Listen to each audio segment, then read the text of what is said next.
네, 오늘은 우리는 노아 홍수 사건 이후에 인류가 어떻게 이렇게 퍼져나갔는지에 대해서 분산됐는지에 대해서 오늘 살펴봅니다. 창세기 10장과 11장이 최초 노아의 아들들 3명, 셈과 함과 야벳 이 세 아들의 자녀들을 낳고 그 자녀들이 퍼져서 살아가는 것을 우리가 보게 될 겁니다.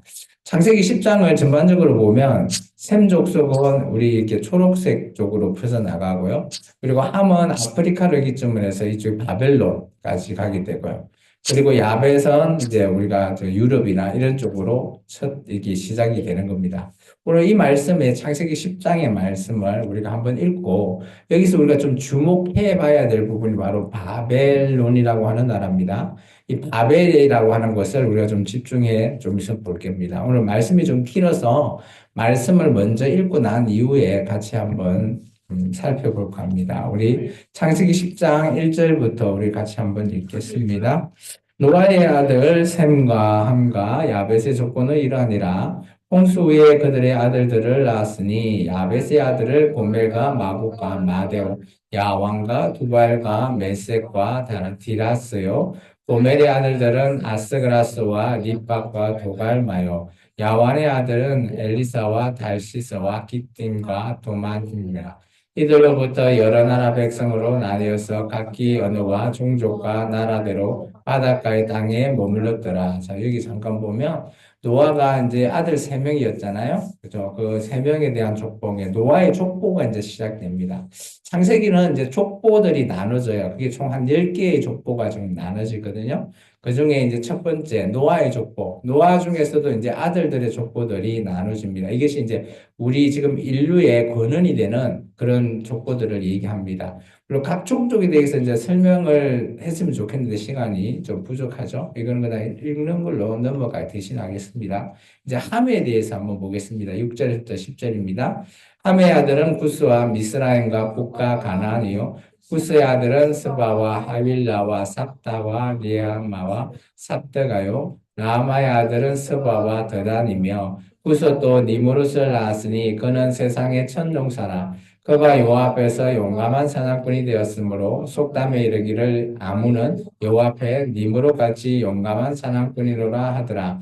그의 나라는 시나의 땅 바벨과 에렉과 악깃과 알레에서 시작되었으며 계속요. 그가 그 땅에서 아수르로 나아가 니느웨와 르호보딜과 갈라와 및 니느웨와 갈라 사이에 레센과 건설하였으니 이는 큰 성읍이라. 미스라임은 루딘과 아나민과 르하임과 납도함과 이 바드루신과 가슬루임과 갑도림을 낳았더라. 가슬루임에게서 블레셋이 나왔더라. 잘 보면 이제 우리가 블레셋 있죠. 다윗 때 그런 가나안 지역을 얘기합니다. 가나안은 장자 시돈과 헥스를 낳고 또 여부수 족속은 아모리 족속과 기르가스 족속과 히비 족속과 알가 족속과 신 족속과 아르와 족속과 스말 족속과 하마 족속을 낳았더니 이후로 가나안 자손의 족속이 흩어져 나아갔더라. 가나안의 경계는 시돈에서부터 그라를 지나 가사까지와 소돔과 고모라와 아드마와 스보임을 지나 라사까지였더라. 이들은 함의 전순이라 각기 족속과 언어와 지방과 나라대로였더라. 잠깐만요. 여기까지가 이제 함의 족속이에요.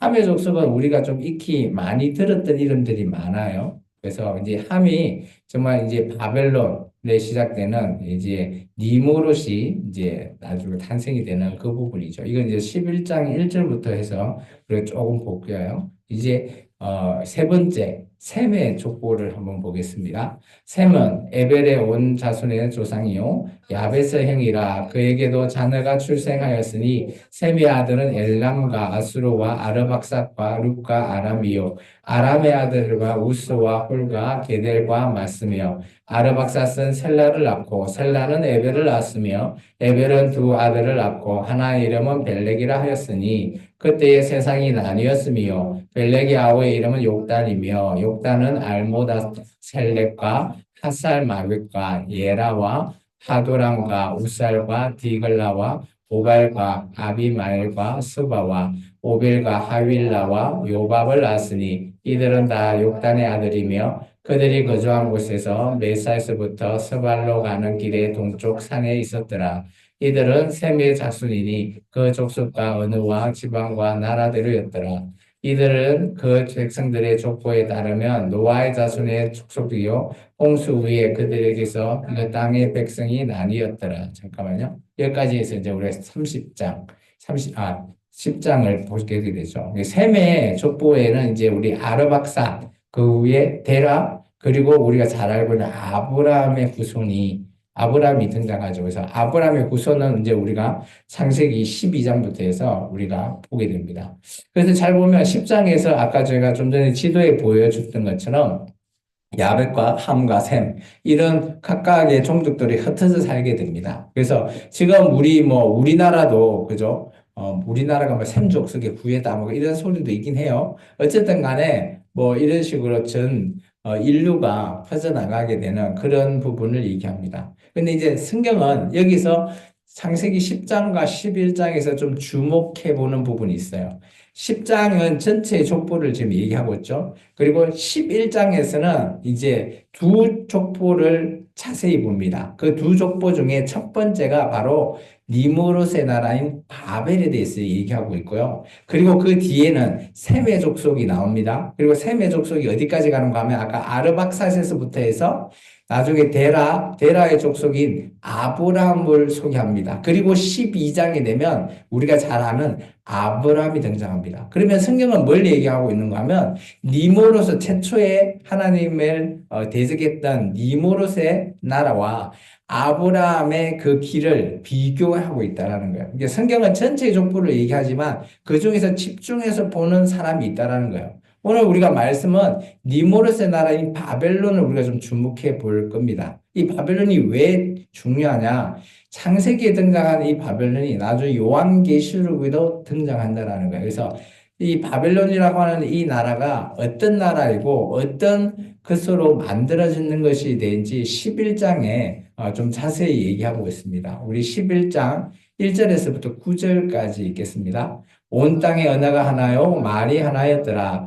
이에 그들이 동방으로 옮기다가 시날 평지를 만나 거기 거루하며 서로 말하되 자 벽돌을 만들어 견고히 굽자 하고 이에 벽돌로 돌을 대신하며 역청으로 진흙을 대신하고 또 말하되 자 성읍과 탑을 건설하여 그 탑 꼭대기에 하늘에 닿게 하여 우리의 이름을 내고 온 지면에 흩어짐을 면하자 하였더니 여호와께서 사람들이 건설하는 그 성읍과 탑을 부르고 내려오셨더라. 여호와께서 이르시되 이 무리가 한 족속이요 언어도 하나이므로 이같이 시작하였으니 이후로는 그 하고자 하는 일을 막을 수 없으리로다. 자, 우리가 내려가서 거기서 그들의 언어를 혼잡하게 하여 그들이 서로 알아듣지 못하게 하자 하시고 여호와께서 거기서 그들의 온 지면을 흩으심으로 그들이 그 도시를 건설하기를 그쳤더라. 그러므로 그 이름을 바벨이라 하니 이는 여호와께서 거기서 온 땅의 언어를 혼잡하게 하셨습니다. 여호와께서 거기서 그들의 온 지면을 흩으셨더라. 자, 우리가 바벨론에 대한 약간의 설명이 있습니다. 그럼 우리가 10장에 보면 아까 우리 10장 8절부터 10절을 우리가 읽었잖아요. 다시 10장으로 좀 넘어가 보면 구스, 함의 아들이 중에 구스가 나는데 그 구스의 아들이 니무롯이라고 하는 애를 놓죠. 그 니무롯이 그는 세상의 첫 용사다라고 하죠. 첫 용사라고 하는 것은 뭐 어떤 이런 뜻을 갖고 있습니다. 이게 이 니무롯이라고 하는 애는 이 사람은 이런 수식어가 있어요. 9절에 보면 여호와 앞에서 용감한 사냥꾼이다라고 있죠. 여호와 앞에서. 앞이라고 하는 것이 파님인데 이게 얼굴이에요, 얼굴. 그러면 하나님 앞에서 이게 하나님의 얼굴이 되는데 이 앞이라고 하는 단어는 참 우리 식으로 표현하기보다는 이 히브리 말로 표현이 좀 독특합니다. 왜냐하면 이 앞이라고 하는 파님의 뜻은 이런 게 있어요. 부부가 앞에서 부부끼리 서로 앞을 마주보면 어떠죠? 부부는 돕는 자가 되죠. 그와 반대로 원수가 앞에 있으면 어때요? 대적하는 자가 됩니다.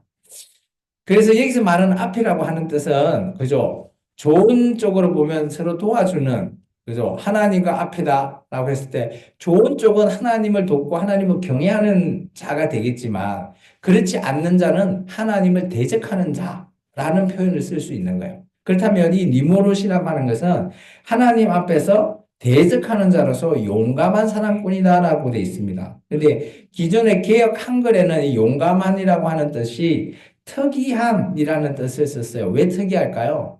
사냥꾼은 누구를 사냥하죠?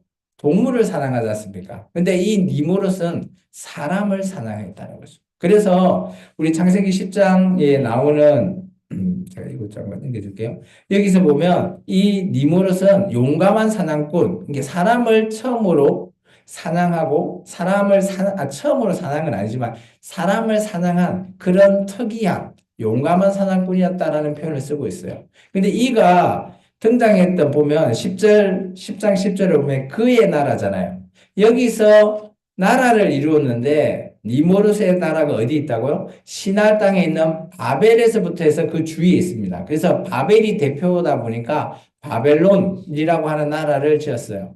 아마 이 니모롯 이전에도 나라들이 있었지만 아마 여기서부터 바벨론의 니모롯의 나라에서부터 시작해서 아마 보면 인간이 왕으로서 왕이 됐던 최초의 왕이지 않냐라고 보통 성경에서는 기록하죠. 이게 이 니무롯 이전에도 아마 나라는 있었을 겁니다. 그러면서 오늘 잘 보시면 11장 1절에 보면 그죠? 이 니무롯이 바벨론에서 사람들을 모아서 하는 행위가 있습니다. 그게 뭘까요? 사람들을 모아가지고 건물을 짓는 겁니다. 성읍은 말 그대로 바벨론 성을 짓는 거고요. 그리고 탑은 뭔가 하면 이 당시에 탑은 종교형, 그죠? 종교적으로 드려지는 그런 건물입니다.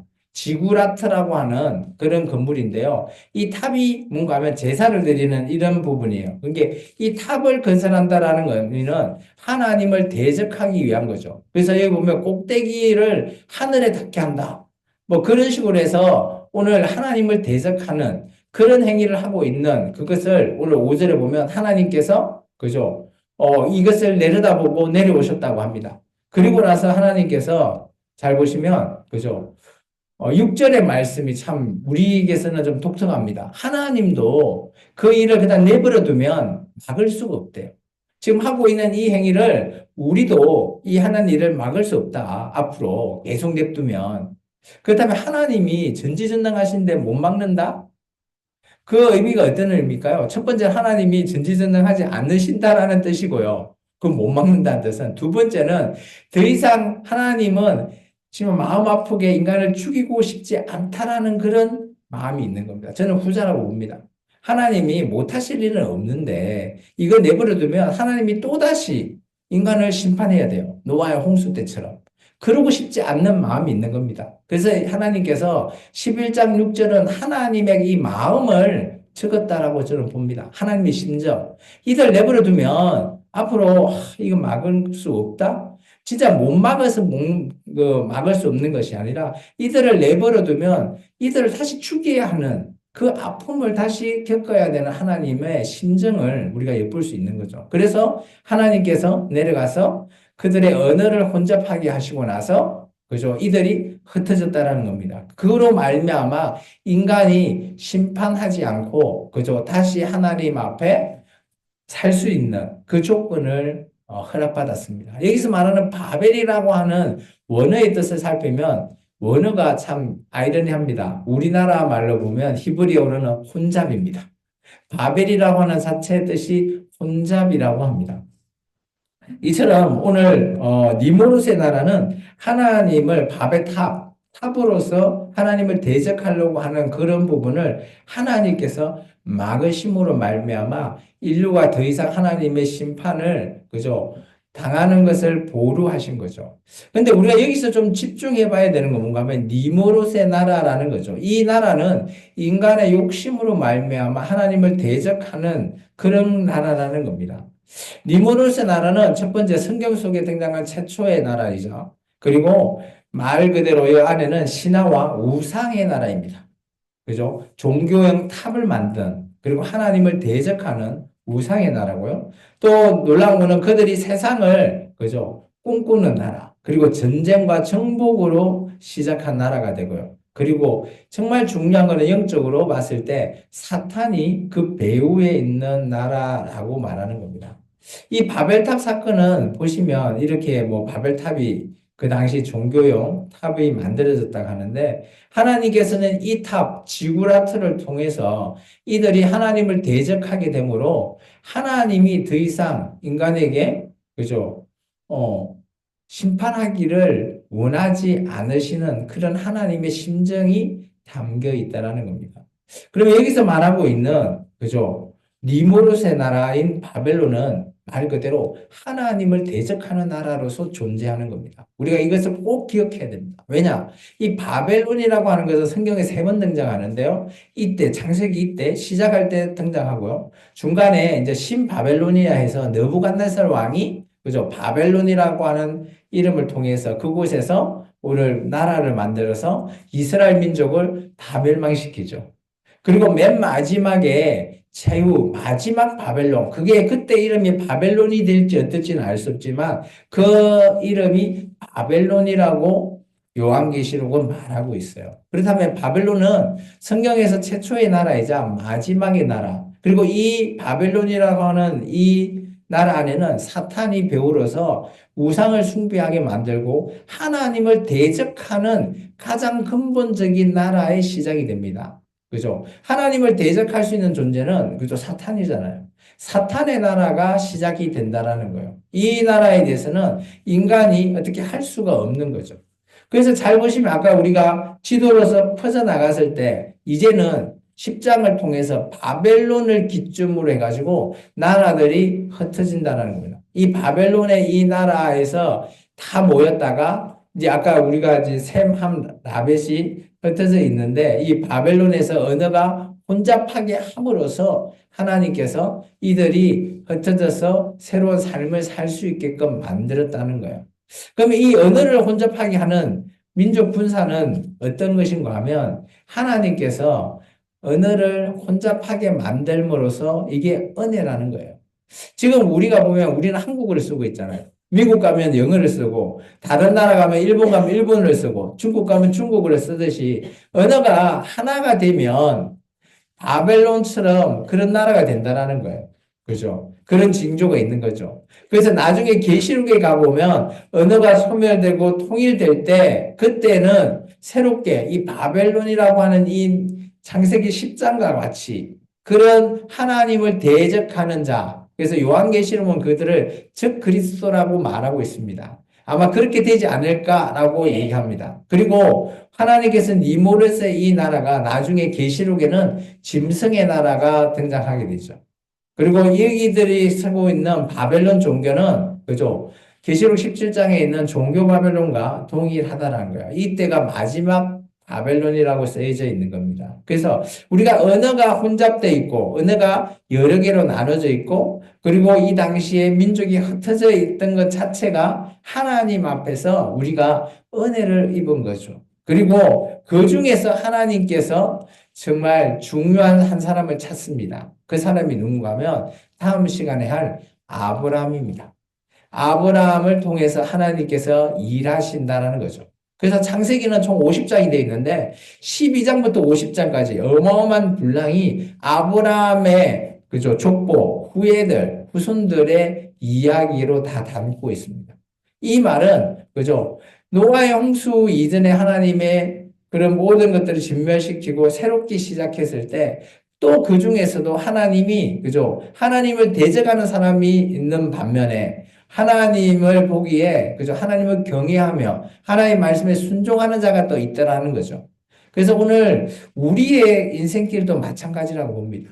우리의 길도 하나님 앞에, 그죠, 무릎 꿇고 순종하는 자가 있는 반면에 하나님을 알려고도 하지 않고 하나님의 길을 저버리는 사람들도 많다라는 겁니다. 그래서 우리가 가는 이 길이 정말 어떤 자의 길로 닮아가야 될 것인지를 오늘 우리에게 말하고 있습니다. 오늘 니무롯의 나라인 이 바벨론은, 그죠, 하나님을 대적하는 나라요, 또다시 하나님을 떠나게 만드는 나라라는 것을 말하고 있습니다.